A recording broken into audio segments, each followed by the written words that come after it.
Chapter 8, A Grumpy Guildmaster. I just really don't think this is going to work, okay? Chimpate. How could you know that before even asking? I mean, isn't it obvious? They turned us down when we brought in an earth dragon, remember? Grr. Fel growled, scowling distastefully as he remembered the earth dragon incident. I think the only person we could take this to who'd actually do it would be Elrond. And, I mean, I'd rather not, I said. Elrond was the world's biggest dragon lover and would almost certainly be ecstatic to tackle the project we were trying to get done, but that would involve talking to him, and that, I wasn't so enthusiastic about. Elrond? That would be the obnoxious elf, would it not? Fel said. The instant the words left his mouth, Gan and Dora-chan both grimaced. I would greatly prefer that you not inflict his presence on us, my liege. I find that elf deeply unsettling, Gan said. Yeah, that gets a solid hell no from me. Vetoed. Dora-chan agreed. Their reaction was no real surprise, considering how our party's dragons had historically borne the brunt of Elrond's eccentricity.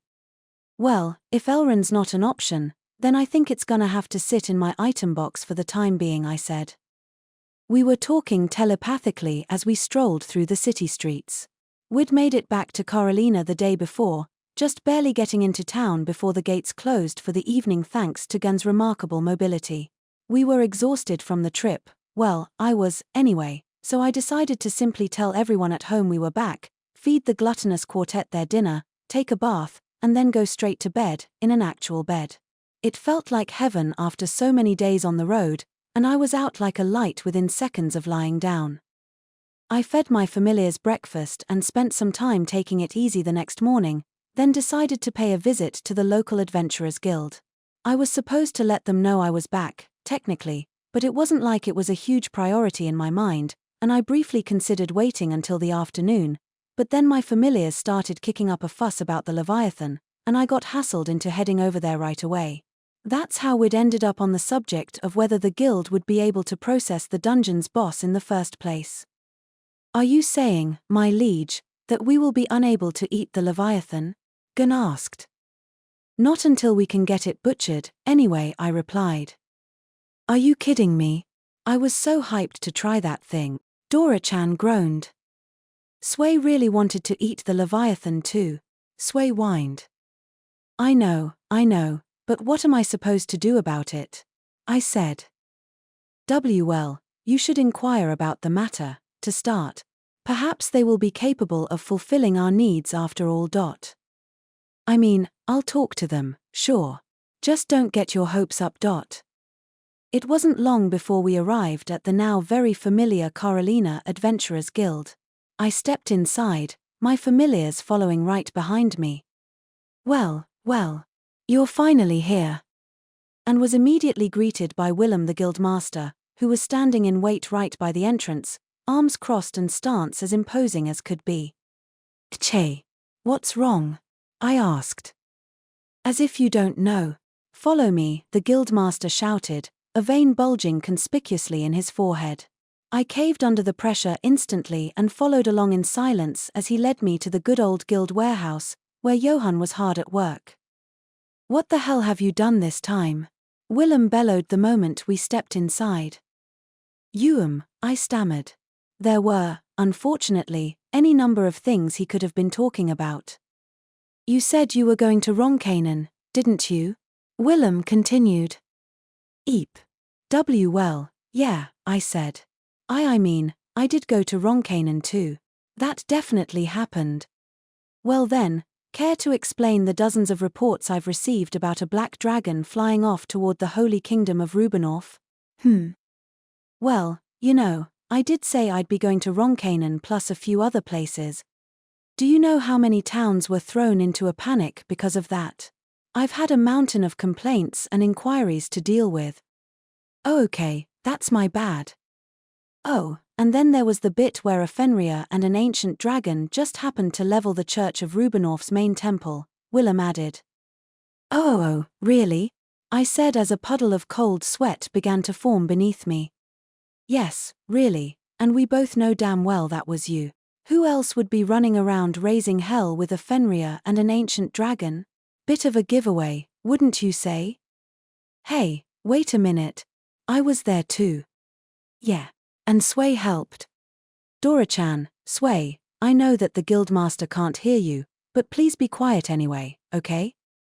Well, the thing is, there might be someone else with a party like mine, right? I said out of pure desperation. If looks could kill, Willem would have stricken me dead on the spot. No, there isn't, he snapped. I felt myself flinch away from the guildmaster involuntarily. Fel and Gan, meanwhile, the actual culprits, were acting like they had nothing to do with any of this, as usual. Quit scratching your head, Fel. And don't yawn, Gan, I thought as I shot them a glare of bitter resentment. Now, look, Willem said, I know as well as anyone that the Church of Rubinov had it coming. Serves the bastards right, as far as I'm concerned. You won't hear any complaints from me on that front. Phew. But, care to explain why the Ronkainen Adventurers Guild sent me an inquiry asking for confirmation that you cleared a dungeon in the border nations? They what? Excuse me, Ark. You were supposed to explain all that business away for me, weren't you? I think that was very clearly implied when we talked this through, wasn't it? What exactly did you tell them, Gadino? It's time for you to explain yourself, Mukouda, and don't even think about leaving out even a single detail. Oh, Karaya. By the time I finished my story, Willem looked so tired you'd think he hadn't slept a wink in days. Johan, who Willem had told to listen in as well, didn't look much better. I was afraid they might crumble to ash if I breathed too hard in their direction. What is wrong with you and your familiars? Willem muttered. Hey, I'm not the problem here. I tried to stop them, but there's just no reasoning with them sometimes. What are you talking about? They're your familiars, aren't they? Well, yes, but it's not that easy. You have no idea how much those four love dungeons. This is the one area where nothing I can say could ever possibly dissuade them. I mean, course we do.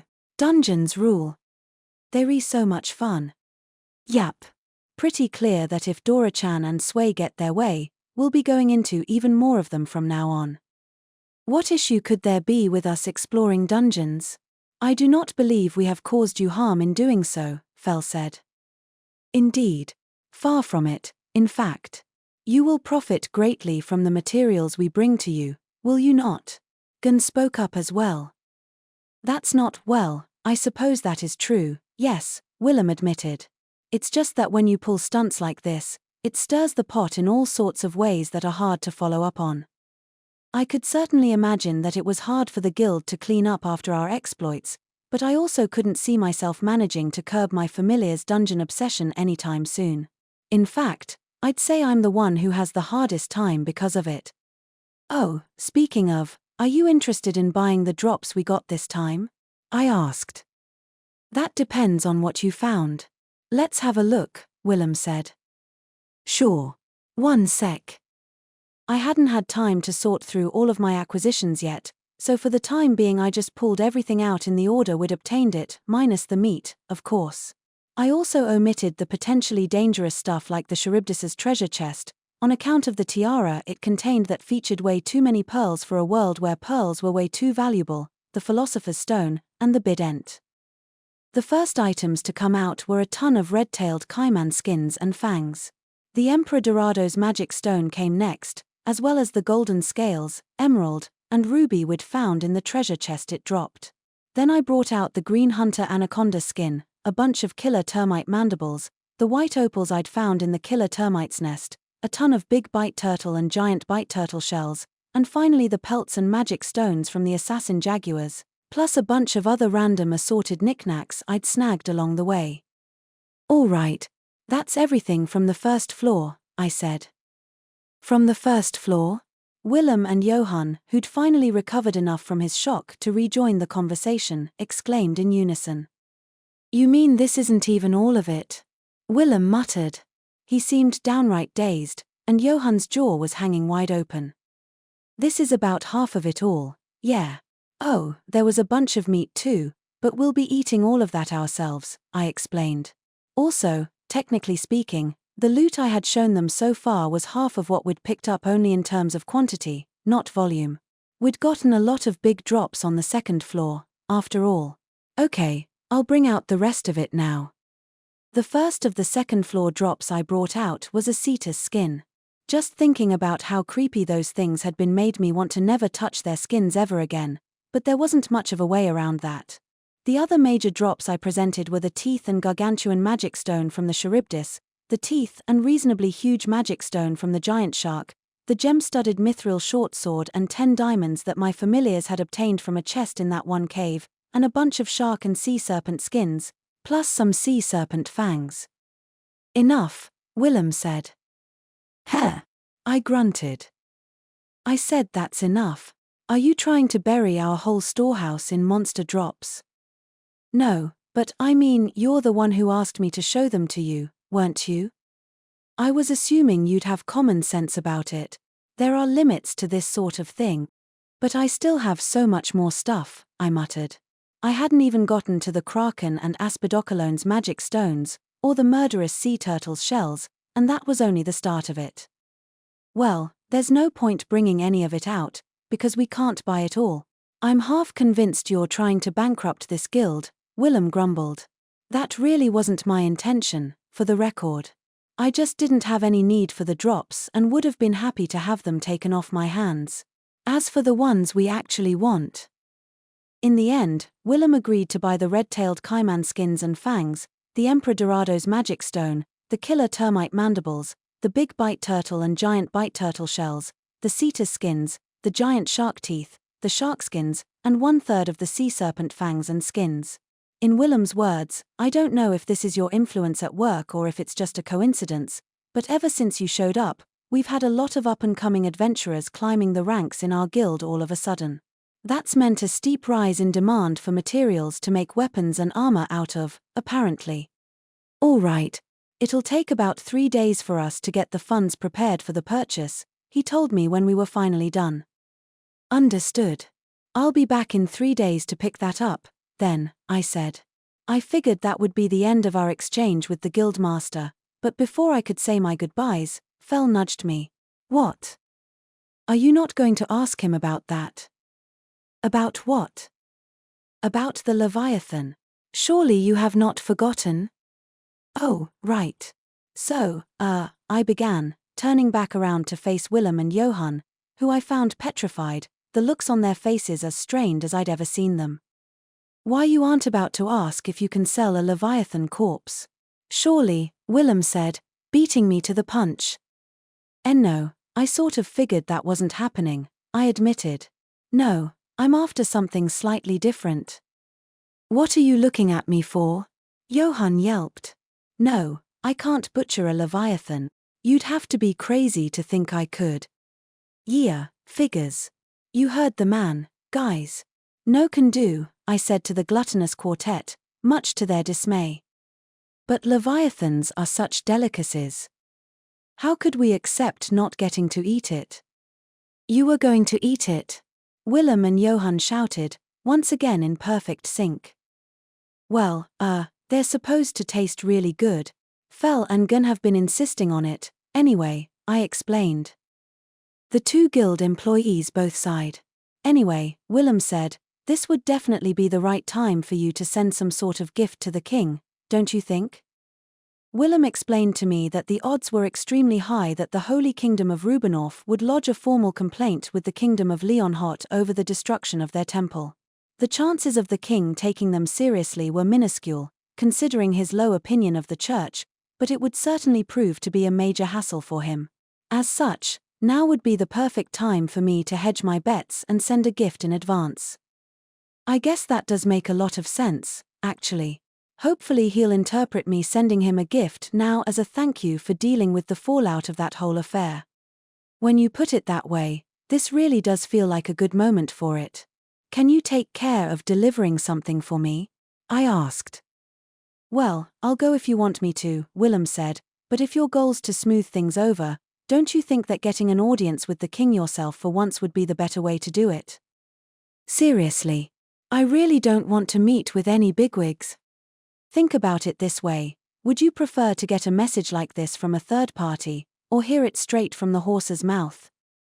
I mean, fair enough. And I guess meeting with him at least once should hopefully make these things easier in the future. Oh, and then there's the Leviathan issue. If you pay a visit to the Adventurers Guild branch in the capital, there's at least a chance that they might be able to butcher the thing for you, Willem added. Very well, then. We shall make for the capital. Indeed. We are capital-bound. The capital it is. Capital. Oh, come on, you guys. I groaned. For the time being, you should just plan on coming back here 3 days from now. You can think it over and figure out what you want to do until then, Willem said. I'll do that, thanks, I replied. I could tell that this was already a done deal in my familiars' minds, and I knew that there was a lot of sound logic in what the guildmaster had told me, as well. It seemed there'd be no escaping a trip to the capital this time. Ugh. I still just can't stand meeting bigwigs, though. I let out a drawn-out yawn as I settled into my chair in the living room. There's nothing better than whiling away the hours doing nothing whatsoever. Oh, blissful indulgence. It was a day off, and I was making the most of my first period of peace and quiet in what felt like a very long time. The day before, I'd gone to the Adventurers Guild in the morning, then thrown a banquet for my SLA employees back home as thanks for watching over the house while I was out. The main course, carrage, at the Gluttonous Quartet's request. Part of me had wanted to demand that they explain why they liked the stuff that much, but on the other hand, it paired wonderfully with alcohol and was a favorite of the kids as well. That made it more or less the perfect banquet food, and I'd acquiesced without much protest. And so, I'd cooked a truck-ton of carrage made from big bite turtle meat and sea serpent meat that I'd obtained during our recent dungeon venture. Needless to say, I also brought out plenty of beer and whiskey for the adults to enjoy. Ija and Teresa contributed their own dishes to the event as well, and in the end, the banquet turned into quite a lavish affair.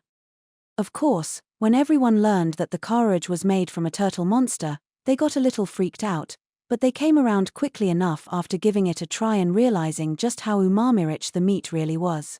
They ended up wolfing it down so enthusiastically, it was hard to believe they'd been apprehensive in the first place.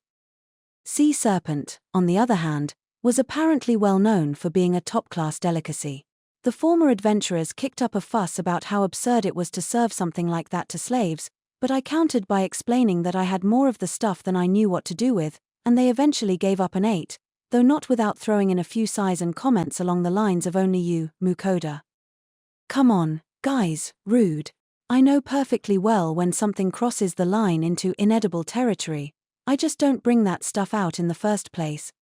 To make a long story short, it ended up being a nice, peaceful dinner party all around. I asked about how things had gone while I was away and learned that generally speaking, there hadn't been any huge issues. There was one slight problem, however, relating to the merchandise we were selling to Lambert's shop.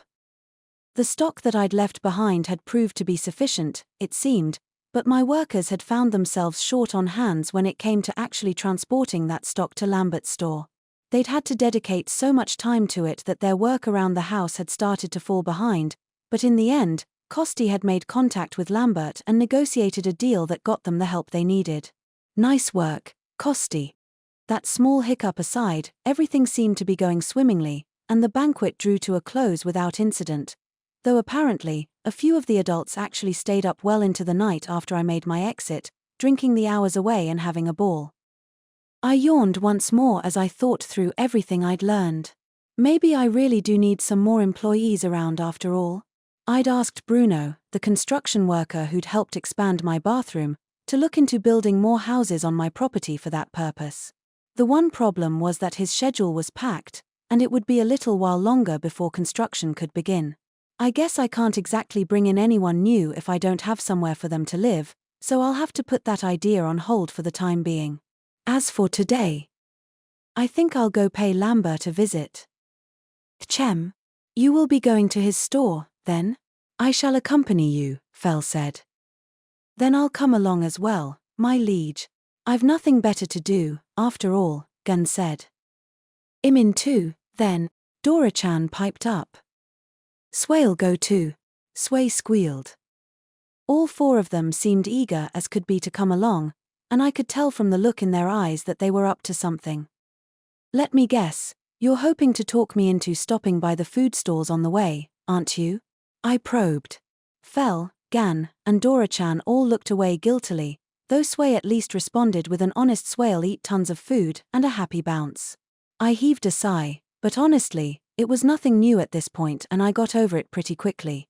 Okay, then. Let's head on out. And so my familiars and I set out for Lambert's shop.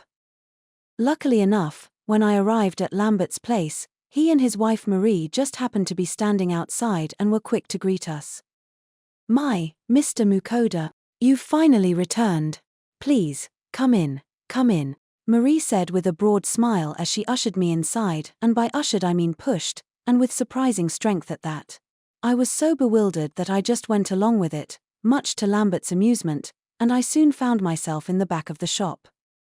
I'd been in the back room so many times now that I'd grown quite familiar with it. I sat down on one side of the table, while Lambert and Marie seated themselves across from me. Fel, Gan, Dora-chan, and Sway, by the way, were waiting for me outside. The soap and shampoo that you've been kind enough to provide to us has been selling like nothing else. The word of mouth about them has been unbelievable, really, Marie said, still grinning as brightly as could be. The throngs of women who'd been browsing the store as I passed through told me that she really wasn't exaggerating. And while we're on the topic, there's a small favor I was hoping to ask of you. If it's increasing the size of your orders, then sorry, but we're already giving you everything we can possibly manage, I said. I could more or less imagine what she was going to ask me for and headed her off before she could broach the subject. We just didn't have the staff to provide them with any more merchandise, and I wasn't about to start running my estate like some sort of sweatshop. Oh, no, that's not it at all, Marie said. Though of course, we'd be more than happy to increase the size of our orders once you've raised your capacity. Huh. I guess that means that Marie's already been filled in about Kosti's negotiations. Then. What I was actually hoping to speak with you about, Marie said, laying her hand on a small, intricately decorated box that was sitting on the table. I'd been rather curious about it from the moment I sat down. Is this? Marie opened up the box, pulling out a rather familiar-looking bottle. Is that? It is indeed, the facial cream that you gave to me some time ago, Marie proclaimed, her smile broader and the light in her eyes brighter than ever before, to an almost distressing extent. I've never seen such a wonderful product. I've been applying it every morning after I wash my face, like you told me to, and, well, just look at me, she said, pressing a hand to her cheek out of sheer delight. Lambert, meanwhile, was shaking his head off to the side. He looked resigned, somehow. I haven't had a complexion like this since I was in my teens. In fact, I think my skin may be even smoother than it was back then. All those little wrinkles that bothered me so have vanished like they were never there to begin with, as well. I don't think I can live without this cream anymore, Marie gushed. I felt a little weird about inspecting another man's wife, but I had to admit, her skin did look notably nicer than it had the last time we'd met. And so, in short, I am asking, no, begging you to allow me to sell this cream in our store, Marie concluded.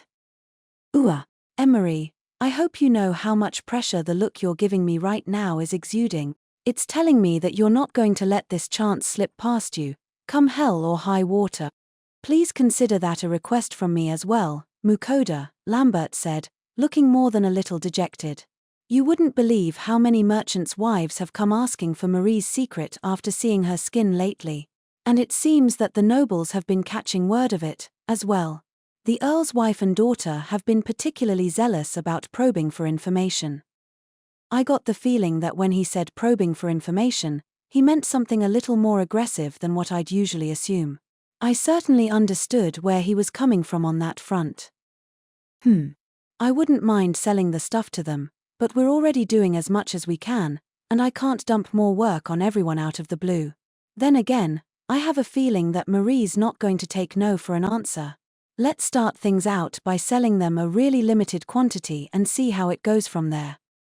Well, as I'm sure you can imagine, that cream isn't easy to source, I said. I won't be able to provide very much of it, but if you'd be all right with 100 bottles, to start. Marie let out a delighted shriek. Truly, Mr. Mukouda? Oh, thank you so much. Thank you. So much. Oh. I think I broke her. I wouldn't have been surprised if she'd started literally jumping for joy on the spot. Thank you, Mukouda. It's greatly appreciated. Lambert, you should probably wipe those tears that were pooling in your eyes. I did my best to keep a straight face as I explained my plans for the near future to the two of them. So, it's not like I won't be able to get you any more of the cream in the future, I said. It's just going to be in very limited quantities, that's all. I'll sell you what I can. The joyous shout that Marie let out this time was even louder than the last one had been. The thought that this was just a little favor and we still had to discuss my actual business with them had me feeling more than a little exhausted. I sipped the glass of tea that Lambert and Marie had served me, using it as an excuse to take a break and compose myself after the onslaught of Marie's sheer enthusiasm. Oh. The tea those two keep in stock is as good as ever, I noted. I could feel my fatigue fading away as I drained the cup, and once I was done, I was finally ready to get to the real reason I came here. So, I brought something back for you from my recent trip, Lambert. I was also hoping you could do me a little favor, I said as I brought a bright green animal skin out from my item box. This is, a green hunter anaconda skin, I think. It was one of the drops I'd picked up in the Dungeon of Doom. I'd never seen any sort of leather with such bright coloration before, not even in Lambert's shop, so I thought it would make a nice souvenir to bring back for him. I was also hoping to have him use some of it to make little accessories for my employees. Mukouda. Lambert wailed. He had a frantic look on his face all of a sudden that I couldn't even begin to explain. Oh, my, said Marie, who was smiling awkwardly. I do believe I'm needed to help with the customers out front, Mr. Mukouda, so if you'll excuse me, she continued. Ah, yeah, sure. Nice talking with you, I replied. Her cosmetics corner was flooded with customers, so fair enough. Those customers seemed to take their shopping very seriously too, always asking all sorts of questions as they picked their purchases. The employees on that side of the business, who were women as well, by the way, seemed to always be incredibly busy. I was fine with her making her exit, in any case, but for some reason when Marie stood up. Marie! Lambert started clinging to her and holding her back. Careful about that, Lambert. She's not gonna like it if you're that desperately clingy, so, actually, go ahead and keep it up. Perish, Normie. Do be a good host for Mr. Mukouda, won't you, dear? Marie said, smiling brightly as she physically and figuratively brushed Lambert off, then left the room. I stared at the plump, kind-faced merchant as he watched her go. I know he's a famous merchant, but I've always wondered how a guy who looks so decidedly middle-aged managed to find a young, beautiful wife like her. Is it because he's rich? It's gotta be the money, right? But then again, if that's all it takes, why haven't I met anyone? It's not like I don't have plenty of gold to spare. Anyway, I was single for my whole life before getting brought over to this world, so it's only fair that I'd meet someone here eventually, right? What am I supposed to do about this? Lambert muttered under his breath. How could I possibly drill it into this man's thick skull that this isn't how the world works? Sorry, didn't catch that, I said. I was too busy stewing to register what he was saying. Oh, nothing at all. If it was nothing at all, then where'd that sigh come from? I think I'm the one who should be sighing here, actually. Mukouda, Lambert said. Yes, I replied. I cannot, under any circumstances, accept this hide. Why not? I brought it back just for you. And I was hoping to ask you for a favor that has something to do with it too. Lambert looked me in the eye, his expression as serious as could be. Listen to me, Mukouda. A green hunter anaconda skin is not something you can give away as a casual gift. It is an extremely valuable material. Last year, I saw one go up for auction in the capital, where it sold for nearly 1,000 gold coins. 1,000 gold? Really? Yes, and that's in spite of the fact that it was in rather poor condition. I participated in that auction myself, so I had the chance to inspect it in person. That much for a damaged skin? I took a close look at the snakeskin that I'd brought out. This looks practically flawless, doesn't it? You can tell at a glance, can't you? Lambert remarked. That skin is utterly unblemished. I can guarantee that it's worth more than 1,000 gold, at a bare minimum. Well, Okay, so I get where you're coming from. The thing is, in terms of actual utility, this thing is worthless to me. My only choice would be to sell it somewhere, and since my familiars keep bringing in more money than I could ever spend, I don't need more gold to begin with. I just thought it had a really nice color and would make a perfect gift for someone like you. I hope you understand, Mukouda, that I'm not so shameless as to accept a gift like that without batting an eyelash, Lambert said. Okay, but I was going to ask you for a favor too, I began, glancing awkwardly up at him. I couldn't just lie down and take that lecture without saying anything in my defense. Lambert heaved a sigh. Would that favor be something significant enough to offset the cost of that snakeskin? Mukouda. Well, the thing is, I was hoping to use some of the skin to make little trinkets as souvenirs for everyone back home, and I thought you could help me with that. Ugh. Excuse me, Lambert. Isn't sighing and shaking your head a little gratuitous? When you say everyone back home, I assume you're talking about your slaves? Lambert asked. Right, my employees, I said. I really owe them, after all. It was all thanks to their efforts that I could go off on trips like this without having to worry about what might be going on back home. I couldn't keep this lifestyle up if it weren't for them, so in a very literal sense, I couldn't get by without them anymore. You must be the only person in the whole wide world who'd ever consider giving his slaves accessories made from green hunter anaconda skin. Ha ha ha. Please at least try to make your laugh sound a little less tired, Lambert. Well, anyway, I'd really appreciate it if you could help me out with the leatherworking part of that idea, I said. Lambert let out one final sigh. All right, he said. I'll take the job, and I'll buy whatever snakeskin is left over after it's finished. Green hunter anaconda skin is a truly rare material, after all. If I don't get a hold of it now, who knows when I'll have another chance. Ha ha ha ha ha ha ha. Are you, doing okay, Lambert? It seems like you're kinda losing it. In the end, Lambert offered me 1,200 gold coins for the green hunter anaconda skin. I countered by saying it should be way cheaper since he'd be using it to make those accessories for me, and after much bargaining, I'd worked the price down to 600 coins. Lambert, however, still didn't seem totally satisfied with that. How could a price that low possibly be fair? I'm the one making the sale, so if I say it's fair, then it is. It's fine. I'm not budging on this, trust me. Please look at this from my perspective. I brought it to you as a gift, and now I'm getting paid for it instead. Stop putting on a show of how honest a businessman you are and move along to the accessories, please. So, as for what you'll be making for me, I was thinking that coin purses would be nice. The thing is, I went on to describe my idea to Lambert. In this world, only rich people could afford to buy the sort of leather coin purses that they sold in shops like Lambert's. Ordinary adventurers or townspeople walked around with their money in cloth sacks instead. Even keeping it in a drawstring bag was considered to be sort of fancy. Most people simply folded or knotted their coin bags shut, and that was true of my employees as well. In my view, that just didn't feel right. That was why I thought that coin purses would be a great gift for everyone, and if I was going to get them coin purses, I figured I should get them the best sort I could get my hands on. That said, the nice coin purses in this world tended to be held shut with buttons or buckles, which made getting coins in and out of them a bit of a pain.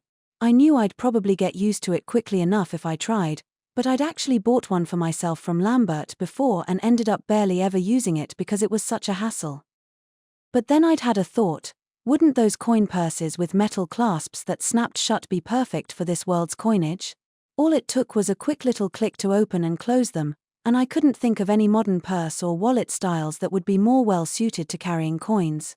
Unfortunately, though, when I tried to explain to Lambert how a clasped coin purse worked, I found that I wasn't really up to the task of getting the idea across in words. Oh, I know. I'll just draw a picture, I eventually said, then brought out the paper, inkwell, and quill pen that I'd bought some time ago, mostly because they seemed so uncommon in this world. I quickly sketched out a very rough image of the wallet I had in mind on the rough, poorly crafted paper. So, these little metal bits on top link together, which lets you open and close it nice and quickly. And the fact that those little metal prongs are circular at the ends is what allows them to clasp together. I see. Yes, having a visual aid has made it all make sense now. I think we should be able to produce this without too much difficulty, Lambert said. Oh, nice. Sounds like I'll be getting my coin purses after all. Lambert explained to me that given the time it would take to have the metal fittings for the coin purses made, he would have them all finished in about 3 days. I was impressed by his efficiency all over again. I knew he was the right person to ask about this. And while we're on the subject, Lambert said as we were wrapping up, I was hoping to ask if you'd be willing to let me sell these clasped coin purses in my store, as well. Oh, sure. That's fine, I said. Thank you so much. If I haven't terribly misjudged this product, it's sure to sell. Oh. And needless to say, I'll be sure to compensate you for their invention if they do. Now then, I should be getting back to work. These next few days are gonna be busy. Lambert. And there he goes. Wait, it's just a coin purse, for crying out loud. But, well, whatever. Guess I'll head home. I'm sure my familiars are bored stiff waiting for me, after all.